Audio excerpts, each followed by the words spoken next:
Welcome to the Midday News on 3FM. My name is Beatrice Adu. The news is also live on Kasmi 107.1 FM and across the world at 3news.com. Coming up in the next 30 minutes.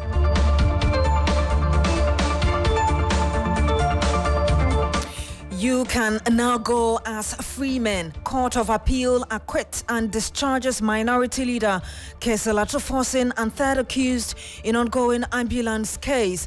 But as this court decides, the High Court that started the trial says it is also suspending what is before it.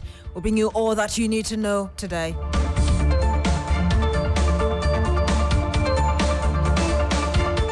Also coming up, MP for North Tongue Samuel Okuja-Blakwa makes fresh allegations involving company that made a bid to supply spare parts for the 307 ambulances.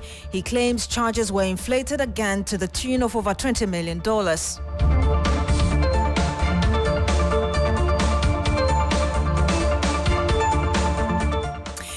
And much later, Education Minister says government has approved proposals to ensure there is free senior high school. He's been making some other comments. We'll be bringing you that as well.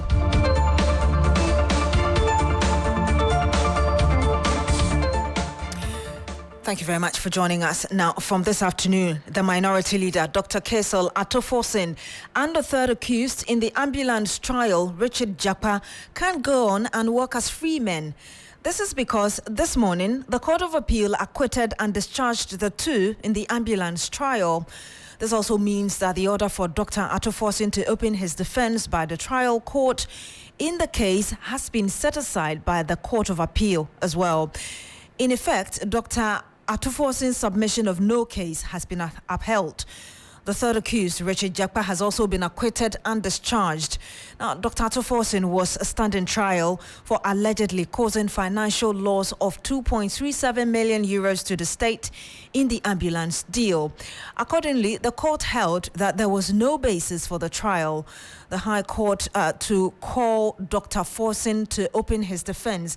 Now, even as this ruling is coming in, we also do understand that the High Court that started this case has also decided to suspend the case that is currently before it. Let's cross over to the court and speak to our reporter who is monitoring this for us. He'll be joining us on the line very shortly. But let's hear Eduji Tamaklo, who's the Director of Elections for the NDC, who's been acting swiftly to this very ruling from the court. The court, by majority decision, in their wisdom, acquitted and discharged our clients, the Honorable Fiscal Atu. We are pleased with the outcome of the court case. And we are exceedingly grateful to the decision of the Court of Appeal, the finding of the High Court. All right. Tomorrow, we'll think about what next, but today we are thanking God for this salvation. I don't know. It came to me as a huge surprise. I mean, look, you have no idea. I'm so grateful to the Almighty God for what has happened. As for the work we have done, we're absolutely sure, but nobody knows. And today, this is what the outcome. So we are exceedingly grateful to God. He's come, but except that he has parliamentary work to perform. And so he's basically rushed back to Parliament to perform that task.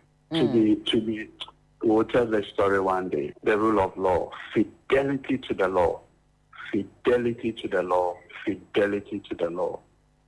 That is the only security we all have. All right. That is the only security that we all have. And in the opening statements of the judge, the majority, they affirm this hallowed principle of law. And that is all. But no, for me, even whilst I was in the court, I'm sure if you are taking my blood pressure, it was quite,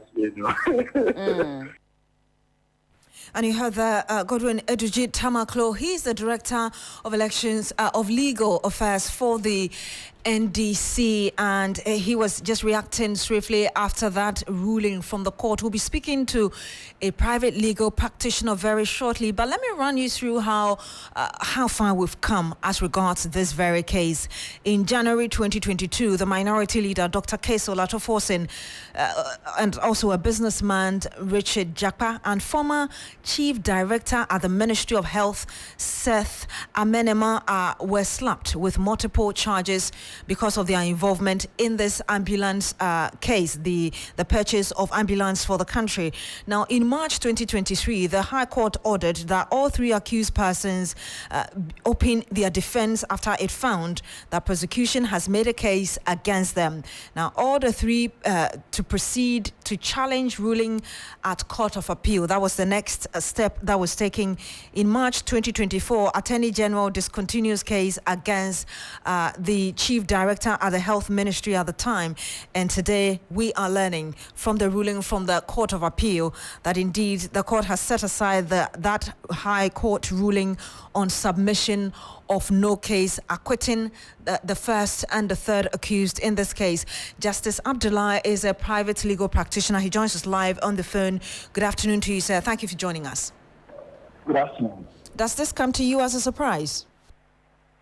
Well, naturally, it does come as a surprise, as a shock. And it's good for all of us that at least we still have some hope by good hope in our judicial system that there will always be people, however minority they might be, who would uphold the principles of rule of law and be a guard against tyranny and abuses in our system. And for me, that is reassuring that we can always count on someone. We may not know the person today, but there will always be someone out there who is watching and willing to apply the law as it ought to be. This is not an indictment on anyone, particularly not even the trial court. Because let's all remember that courts get it wrong sometimes, and sometimes the information that may be available to us may be informative to the kind of decision we come to, and it may be otherwise to someone else. And so if the three Court of Appeal judges, justices believe that a proper case was made, I think for the trial High Court judge, these are his colleagues.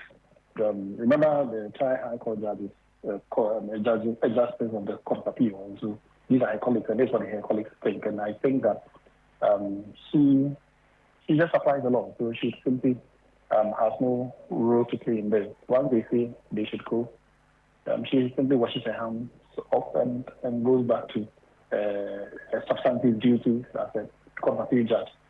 And until, of course, the Attorney General decides to appeal, which is something I think we should be expecting, considering the nature of this case.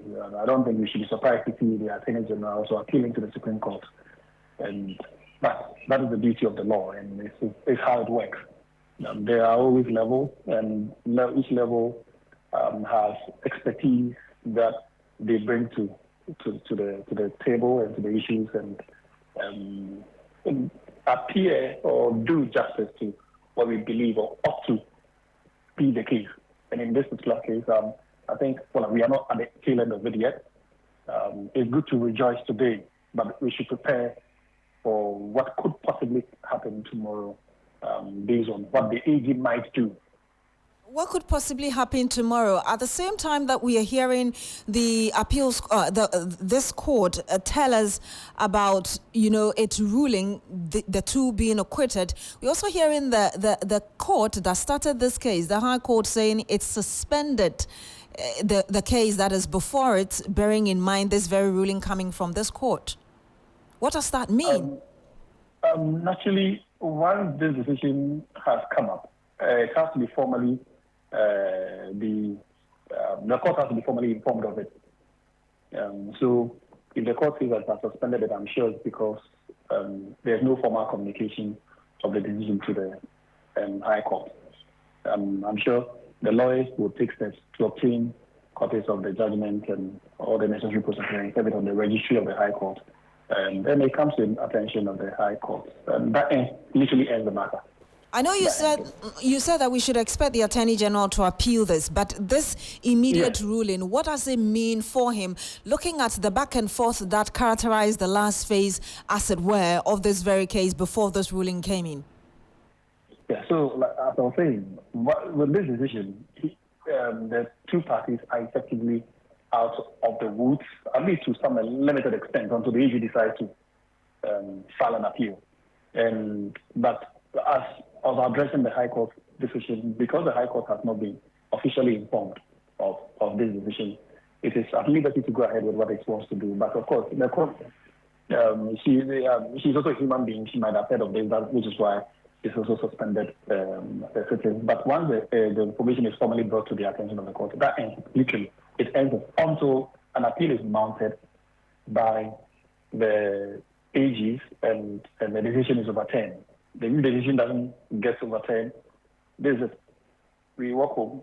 They walk home as though nothing ever happened. Let me ask you this last question before you go. I know we don't have the details of the ruling yet, but at least there were some preliminary comments where the judge is quoted to have said if there is any financial loss, that was based on the Health Ministry's recklessness and be blamed on the Ministry of Health. If they worked in the interest of the state, the whole ambulance would have been dealt with. Both appellants have made a case for them to be acquitted and discharged. How do you understand what the judge said?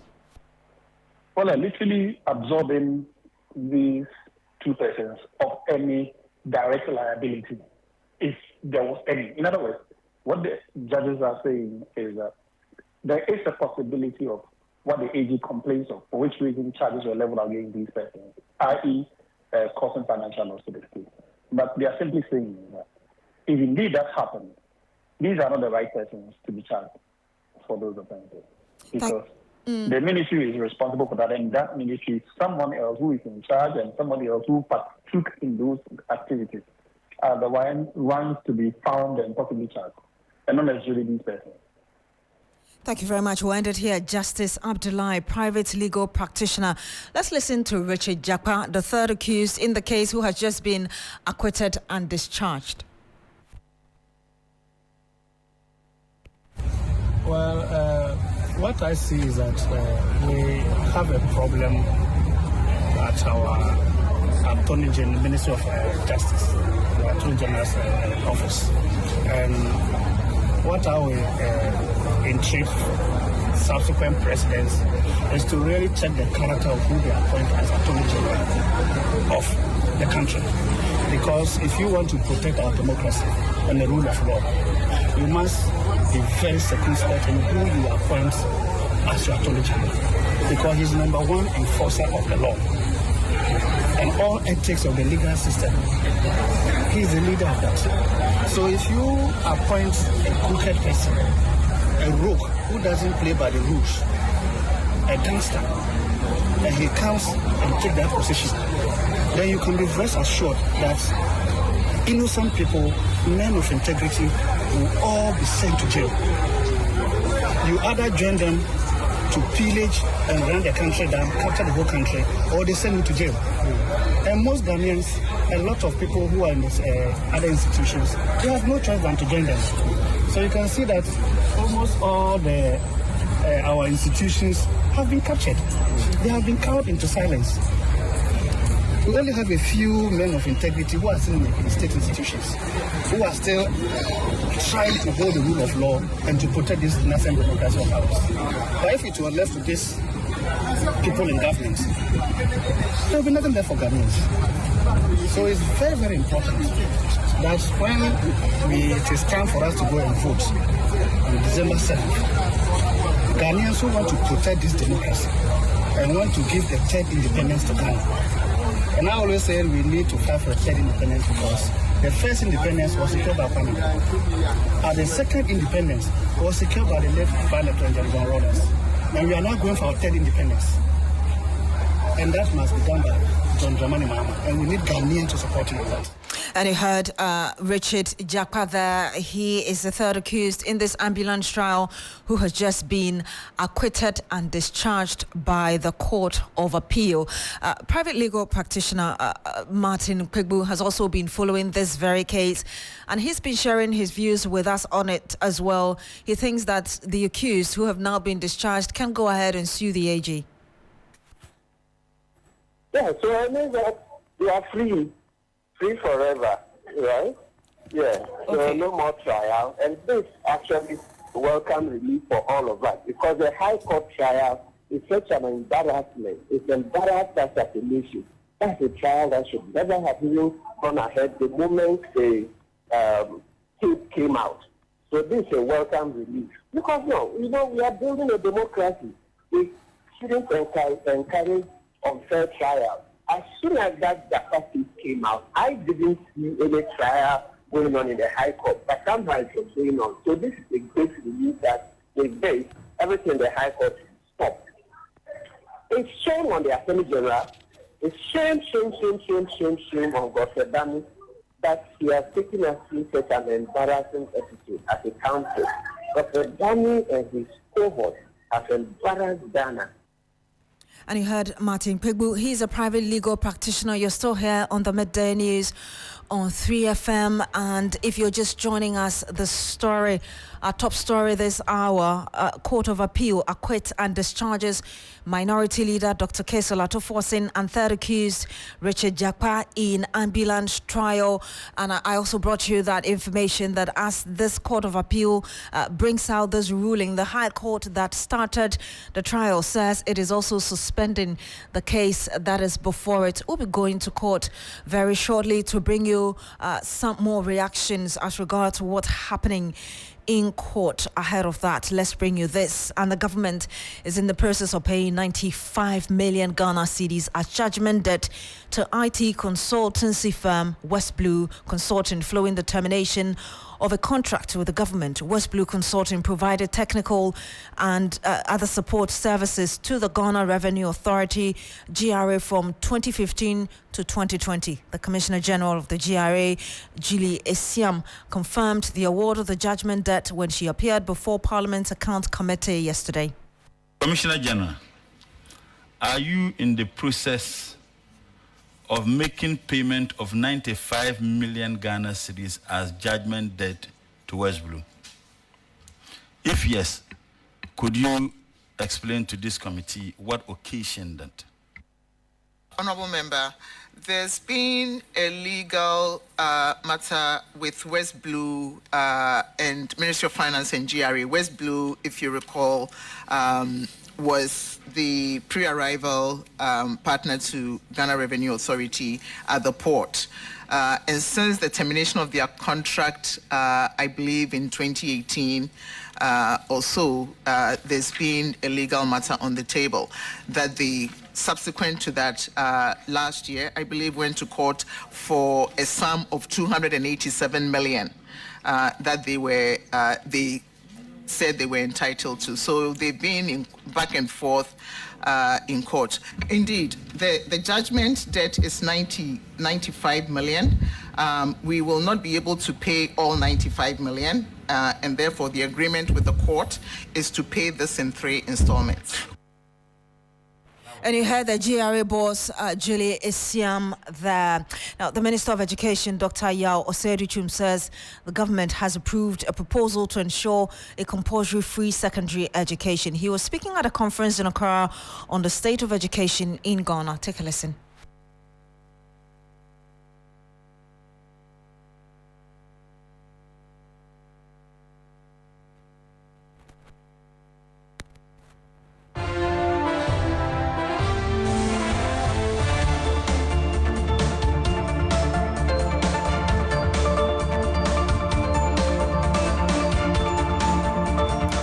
We'll bring you more on that, but ahead of that, the Electoral Commission's mop-up registration exercise will run from Wednesday, August 1 to Saturday, August 3, as part of preparations for the December 7 general election. Addressing a press conference on the 3-day online exercise, Deputy Chairman in charge of operations, Samuel Tete, charged political parties to educate their agent on operations of the EC to prevent anomalies.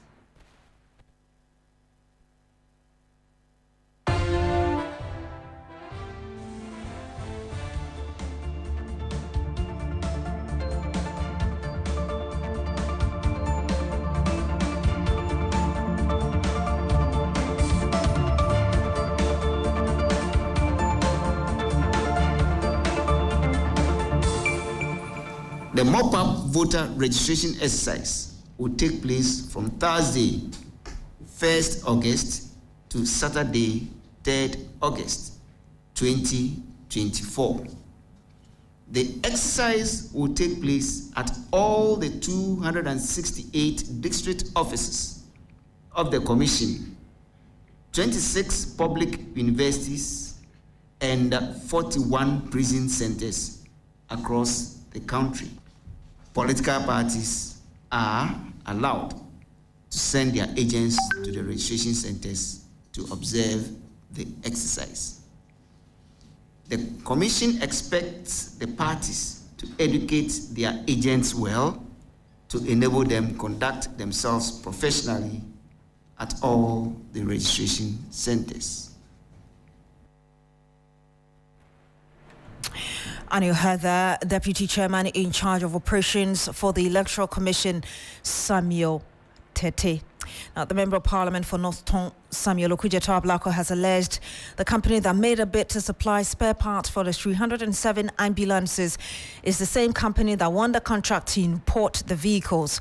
Samuel Okudzeto-Ablakwa made a post on his X handle, formerly Twitter, questioning why the same company will use a different company for almost the same transaction. We now know that the president's daughter's business associates, business partners, and close associates who put this whole rot together. In this third episode, we have discovered that the same people who were given this $34.9 million contract a few days before Ken Oforiatta left office, same people apparently are the guys who were made to set up different companies. So you heard Samuel Okudzeto-Ablakwa there. Let me bring you details of what he posted on his X page some hours ago.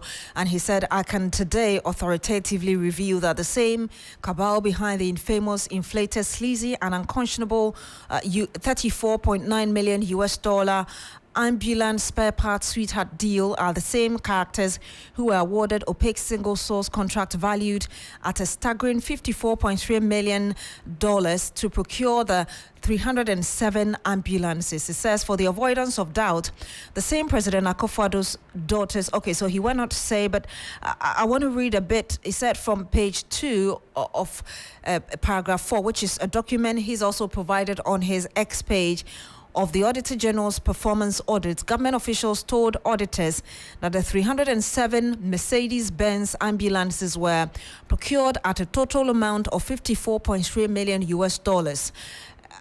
This figure of $54.3 million US is consistent with what the then Special Development Initiatives Minister Hawa Kumsin repeated to Ghanaians.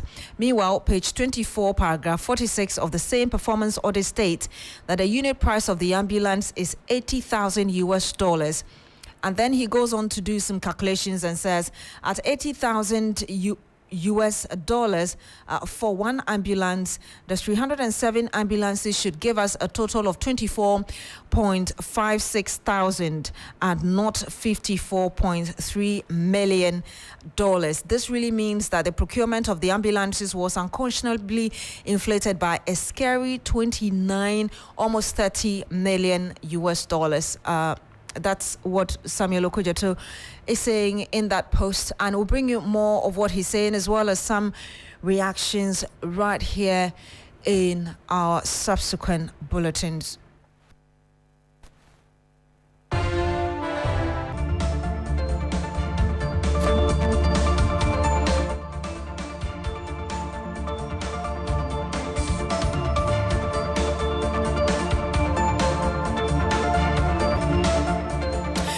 You're still here on the Midday News on 3FM. Now, the court is hearing the injunction application suit filed by the police against the Gen Z's demonstrators. The Ghana Police Service filed an injunction to prevent the Gen Z demonstration from taking place. The 7-day protest, scheduled from July 31 to August 6, 2024, aims to bring over 2 million young people onto the streets of Accra. Protesters also aim to challenge the heavy taxes imposed by the government, including the controversial betting tax, COVID-19 tax, sanitation tax, and increased internet data taxes.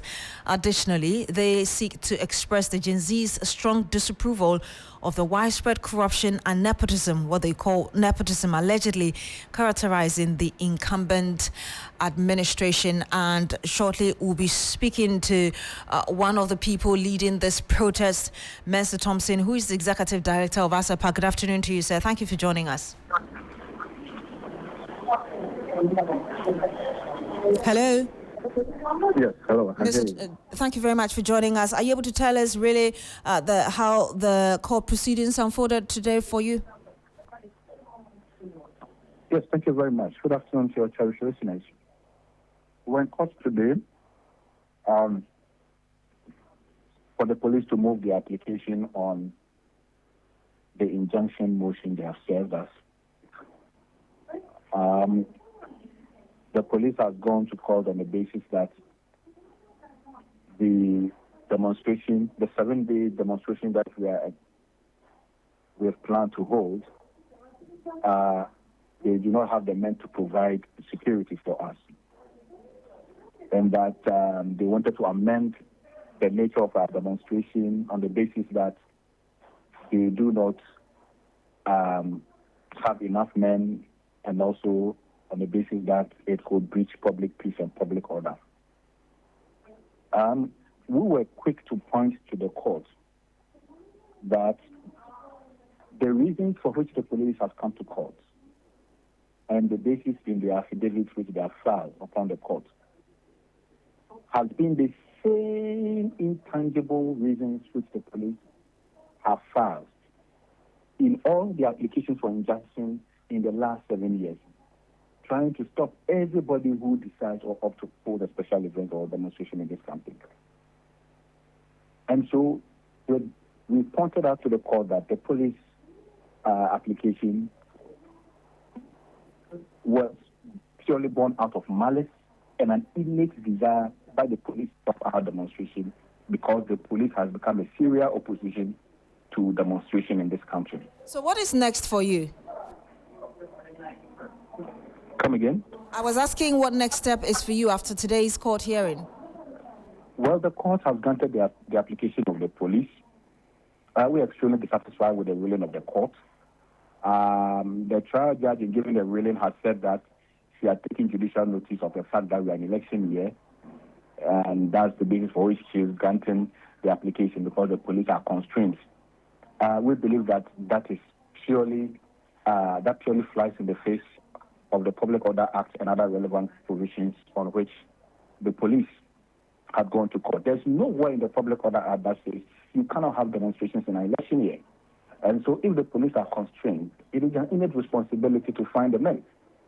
In any case, we had even agreed with the police that if they do not have enough or adequate men, we are willing to mobilize our people to assist. So forgive me, Mr. Thompson, forgive me, I missed a bit of what you said. What did you say is next for you now that the court has decided to accept what the police put before it?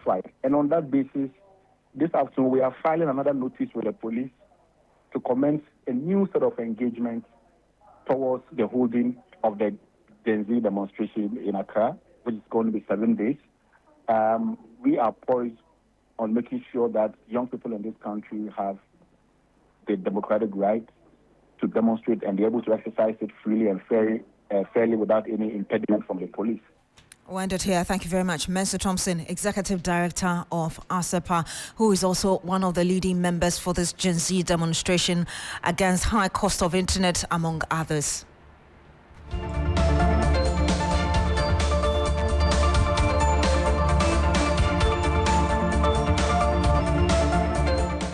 And that's how we end the news here on 3FM 92.7. My name is Beatrice Adu. Thank you very much for joining us today. Log on to 3news.com for more news. Have a good afternoon.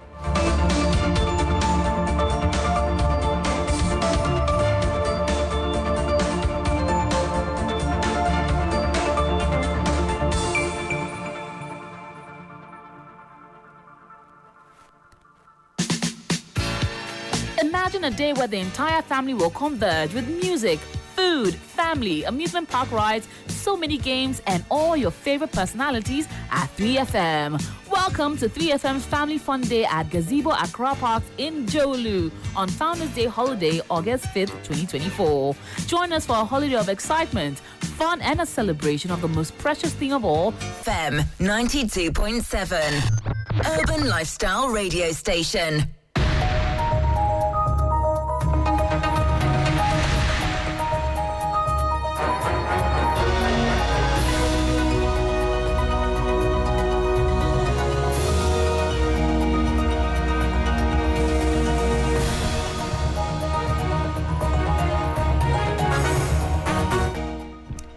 Hello, good afternoon and welcome to Business Daily on 3FM 92.7. Coming up, Bank of Ghana cites complicated economic sentiments for challenges in containing persistent depreciation of the cedi. We'll hear from Governor Dr. Ernest Addison.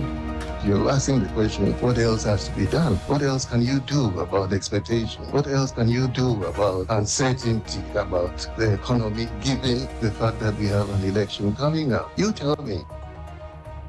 Meanwhile, the cedi faces threat of continuous depreciation fueled by rising oil imports. We'll bring you details of latest findings by Databank Research.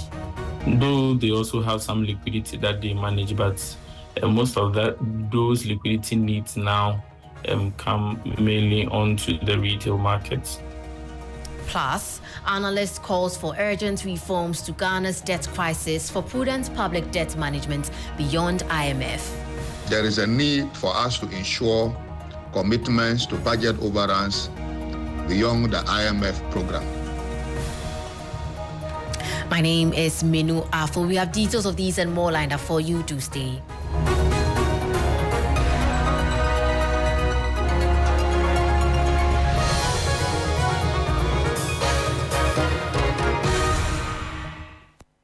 And now straight to our first story.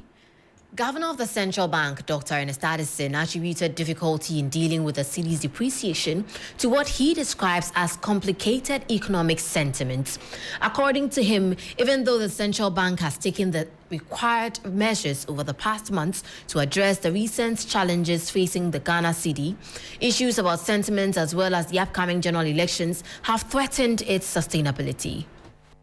We have seen that there are lower debt service payments, right, compared to a year. That should help reduce the pressure on the currency. But in 2024, we also know that this is an election year. So there are a lot of issues about the outlook and uncertainty and speculation, which are becoming more important in determining the behavior of market players. So really, these are the factors that come into play when you're looking at explaining the movements in the exchange rate. You're asking the question, what else has to be done? What else can you do about expectation? What else can you do about uncertainty about the economy, given the fact that we have an election coming up? You tell me. So it's not everything that can easily be, handled. Some of them are very complicated. That was Governor of Bank of Ghana, Dr. Ernest Addison. Meanwhile, the cedi faces threats of continuous depreciation as cost of refined oil imports continue to rise. According to Databank Research, corporate demand pressures, among other factors, continue to fuel the cedi's depreciation. Last week, the local currency depreciated 1.48% week on week against the US dollar, about 2.8% against the British pound, and 2.18% against the euro on the retail market.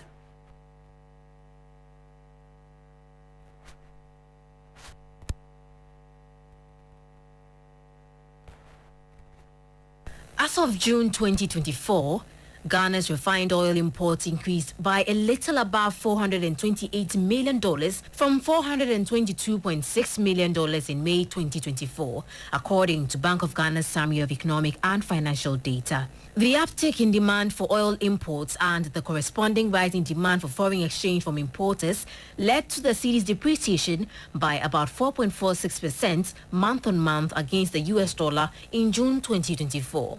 Experts deem the higher oil import bill and the resultant increase in forex demand as a downside risk to the net foreign reserves with near-term pressure on the local currency. Kweku Akunkumsin is an economist with Data Bank Research. We are seeing pressures as well from the oil importers generally, given that most of the intervention they get from the central bank is just 40 million, typically on the BDC forex auctions. And as such, though they also have some liquidity that they manage, but most of those liquidity needs now come mainly onto the retail markets, which continues to fuel some depreciation that we see in the city. For this week, we feel the city would lose ground a bit, but it won't be as drastic as we had seen in the weeks before, particularly in the first half of the year. So it will be more or less from stable to just some slight losses for the city this week. Well, that was a report on the city's expected performance this week, or what is affecting the city's depreciation so far in the Ghanaian economy. Now, in more stories, Professor of Finance at Gimpa Business School, Ebenezer Bugri and Afful, is calling for laws that set clear limits on Ghana's budget deficits and public debt levels. The government sought no supplementary budgets in its mid-year review, a departure from previous election years. This has been attributed to the ongoing IMF-supported post-COVID-19 program for economic growth. However, Professor Anafo strongly believes that laws are needed to ensure prudent public debt management beyond the program. Ghana's public debt currently stands at 742 billion Ghana cedis, representing 70.6% of GDP. Ensuring commitment to budget overruns beyond the IMF program will require we enacting laws that set clear limits on budget deficits and public debt levels. These levels should include provision for automatic corrective actions if the limits are breached. We also need to strengthen the Public Financial Management Act. We need to improve public financial management systems to enhance budget planning, execution, and monitoring. This includes adopting an advanced financial management information system to track spending in real time. Professor of Finance at Gimpa Business School, Ebenezer Bugri Anafo there. Meanwhile, former Finance Minister Seth Tekwe has warned government against complacency following success with its debt restructuring exercise. He cautioned governments against describing the successful negotiations as savings, warning of expected hurdles associated with future repayments.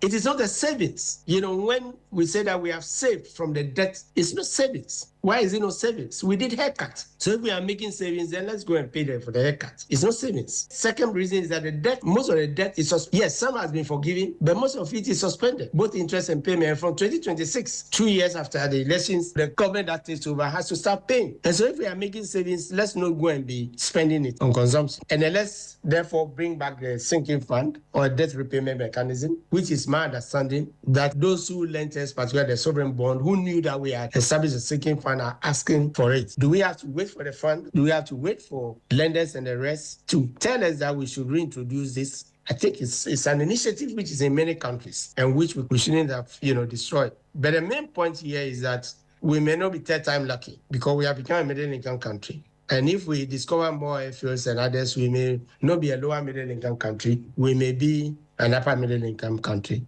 Currently, there's a debt restructuring that's taking place. It's not complete. We are just at the committee stage. And the budget media review reflects that.